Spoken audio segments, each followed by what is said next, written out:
let's talk about Theta Healing. Theta Healing is an energy healing and self-development modality.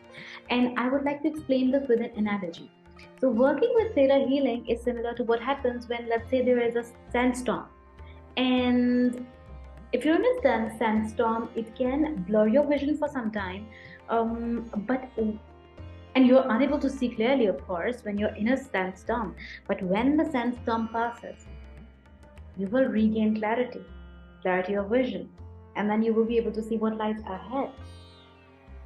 So in the same way, without awareness, our vision for this life is not clear. So once we are able to gain clarity by understanding ourselves, then we can look at the world and our life with a different perspective. So in Theta Healing, we believe that in order to change the world around us, we need to first change ourselves. We need to heal ourselves. We need to look at things, we need to look at our life from a different perspective. And then let go of what is no longer working for us. And then we replace it with what leads to abundance, health, happiness, love, respect, and wealth. Now, yes, it is a self-development modality. It is spiritual in nature. It is a spiritual meditation technique. And I call it a technique that helps individuals find a reason behind their behavior, or behind their beliefs, or their pattern, or programming that is no longer working for them. And then move towards transforming the root cause of it. And the tool that we use in Theta Healing is Theta Healing meditation. Now, in Theta Healing, what we do, we view everything as energy. Your body is an energy. The words that you use has an energy. That's why when we practice Theta Healing technique, we must be careful of how we talk to others and ourselves. What words do we use on a daily basis? How do you think about yourself? All these things, they determine your self-esteem and self-worth. Everything is connected. Once you dive into this world of Theta Healing, you will find that everything is connected. One thing leads to another. And if you can solve the root cause of a problem, all issues can be resolved.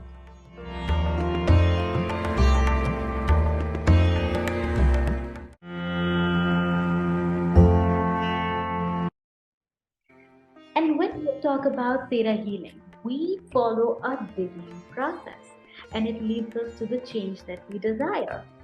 Now, the digging process involves a series of questions that takes us to the bottom belief, the core belief. And if you're wondering why we need this digging process when we can simply talk to our subconscious mind, then yes, see, there is a belief that yes, we can talk to our subconscious mind to change our programs. We can use affirmations for this.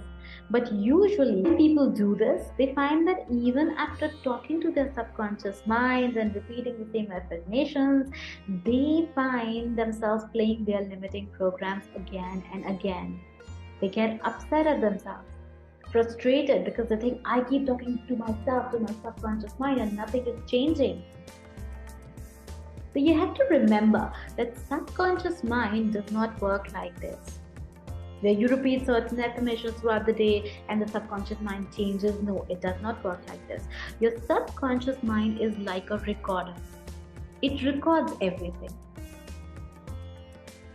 Bruce Lipton, who is an internationally recognized leader in bridging science and spirituality, says that you are like an entity in the conscious mind.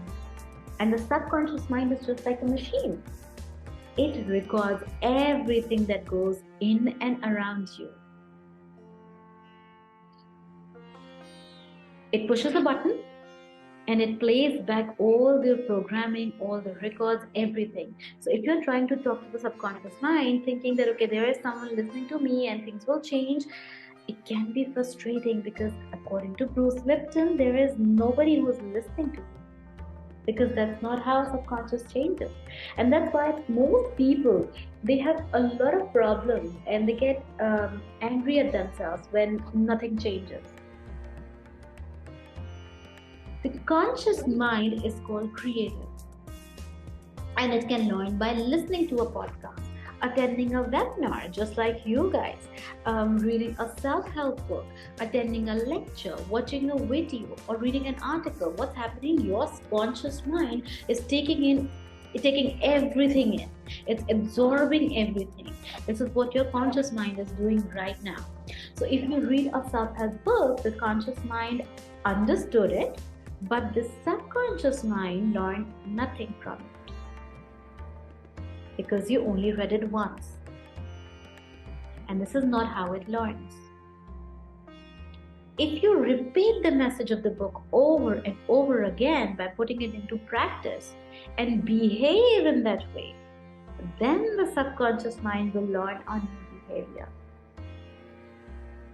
With the subconscious mind, it is about creating a habit when you practice and repeat everything over and over again through your actions. So you can say that there are two ways in which you can change your programs, and they are: first, you work on your conscious mind, which you are doing right now, and second is you do it over and over again to train your subconscious mind. And to train your subconscious mind, we use the process of digging in theta healing by going into a theta meditative state.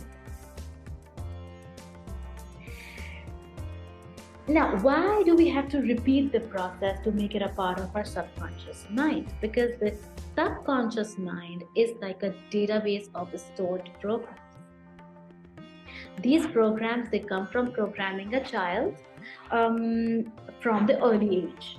So all the programming that we receive during the last trimester of pregnancy through the first 7 years of life, they are all stored in our subconscious mind. And there is no thinking involved. It's more like subconscious mind is recording everything. You push the button, it will play the program. Because the programs are stored there. So the first 7 years, the mind is operating in a theta state, which means that the brain waves, they operate at a very slow level. But theta brainwave activity is a very relaxed state. It represents a zone between waking and sleeping.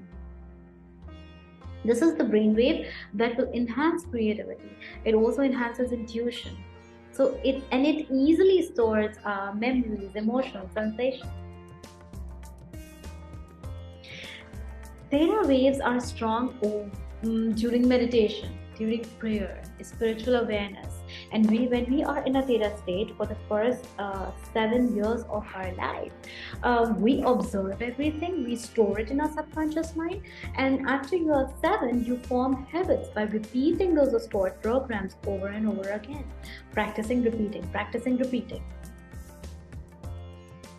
And interestingly, these are stored programs which comes from observing the behavior of others, such as our parents, our siblings, our friends, community, people around us.